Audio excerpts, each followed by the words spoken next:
Bonjour, j'espère que vous avez passé une excellente semaine et voici votre émission favorite, un grand moment de cinéma. Ou pas.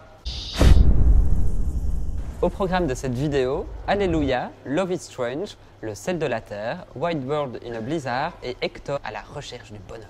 Bonjour Nicolas, Bonjour Emma. comment vas-tu? J'ai un teint rouge magnifique, ça fait très bien. Nous sommes dans notre nouveau studio et nous sommes tout contents, nous sommes ici pour 2 mois et nous sommes au Mr. Emma Art Loft. Oui, il n'y a pas du tout des enfants qui crient, qui piaillent, et des gens qui nous regardent bizarrement. Que faut-il penser de Alléluia? Eh bien, pour moi, c'est un des meilleurs films de l'année au niveau belge. Donc voilà, c'est le numéro 2. Oui. Et ça restera mon numéro 2 de l'année. Le numéro 1, c'est L'étrange couleur des larmes de ton corps. Il s'attaque à un fait divers connu sur lequel il y a eu déjà plusieurs adaptations au cinéma. Il y a déjà eu aussi plusieurs romans autour de ça. Un couple d'amants diaboliques qui ont tué des gens à travers les États-Unis. Donc ici, c'est transposé en France. Qu'est-ce qu'il faut retenir d'Alléluia? On a la singularité du réalisateur. Donc on a vraiment une approche esthétique qui est très riche, qui est propre à son univers aussi, un travail sur le son, un travail sur l'image. C'est extrêmement bien maîtrisé, ça fonctionne très bien, on est dans la pulsion. Ici, on retrouve son univers de Calvaire, de Vignane.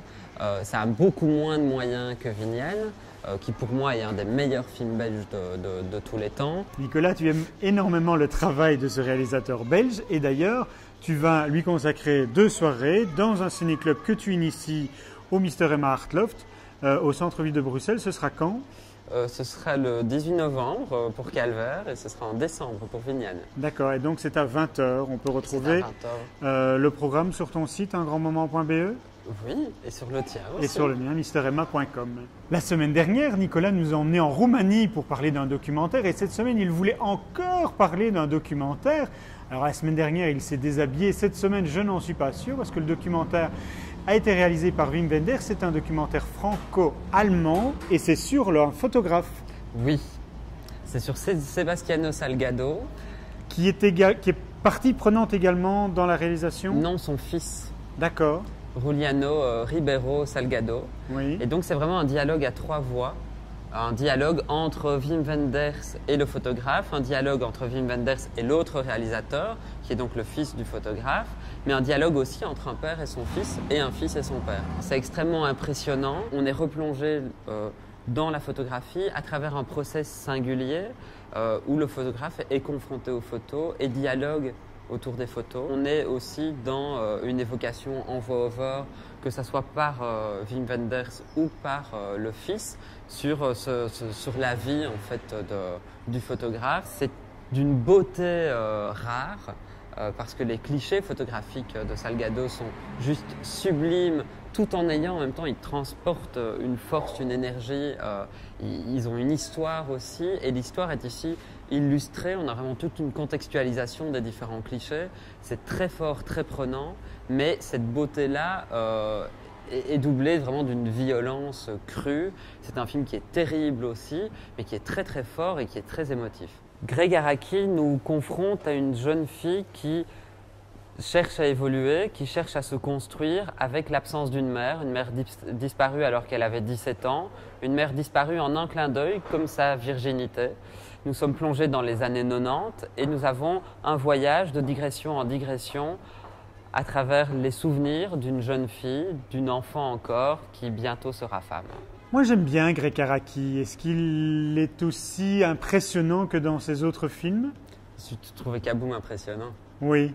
Ou juste parce qu'il y avait des garçons tout nus et que ça baisait dans tous les coins? Il y a quand même un film que j'aimerais bien aller voir. J'ai l'impression que c'est, je sais pas, gentil, amoureux, mielleux. Ça parle d'un petit Hector. Hector part à la recherche du bonheur. Oui, moi j'aime bien les gens qui cherchent le bonheur. Oui, c'est très drôle. C'est vrai, c'est drôle. Oui, c'est un feel-good movie. Il y a un casting impressionnant quand même dans tous ces petits périples qu'il rencontre. Oui, notamment Toni Collette par exemple, oui. Qui est quand même une des icônes du cinéma indé américain. Alors on a aussi Jean Reno. Ta-ta-ta-ta. Nicolas a aimé un film avec Jean Reno. Après 39 ans de vie commune, un couple décide de se marier. Mauvaise idée car l'homosexualité n'est pas forcément bien vue aux États-Unis et encore moins dans une école catholique, dans laquelle pourtant Ben enseigne depuis bien longtemps. Résultat, il est viré. ce qui contraint le couple à devoir déménager faute de revenus suffisants. Le souci, c'est qu'à Manhattan, aujourd'hui, trouver un appartement quand on a un petit budget est chose fort compliquée. Résultat, chacun d'entre eux se retrouve hébergé l'un chez des amis, l'autre dans la famille, en attendant de trouver un logement. Moi, j'ai trouvé un logement à Manhattan, Nico. Ah oui. Tu veux que je te donne les coordonnées peut-être? Non, mais que je les donne au protagoniste. Écoute, j'ai l'adresse mail d'Irasax. Et je pense que tu devrais lui envoyer en fait directement un petit mail pour lui dire en fait que son truc est juste pas plausible. Tu vois, ils auraient très bien pu trouver un logement pas cher. Avec et Airbnb, on peut. Ils nous auraient pas fait un film sur la transmission qui pourtant fonctionne très bien. Il n'aurait pas fait des sentiments peut-être un peu mielleux mais qui sont quand même fort intéressants. Et on n'aurait pas été confronté à ce couple homosexuel vieillissant mais qui pourtant est fort touchant. C'est donc sur ces bonnes paroles que nous allons nous quitter pour cette semaine. Nous nous retrouvons mercredi prochain pour un nouveau grand moment de cinéma. Avec Soufflerie. Fin.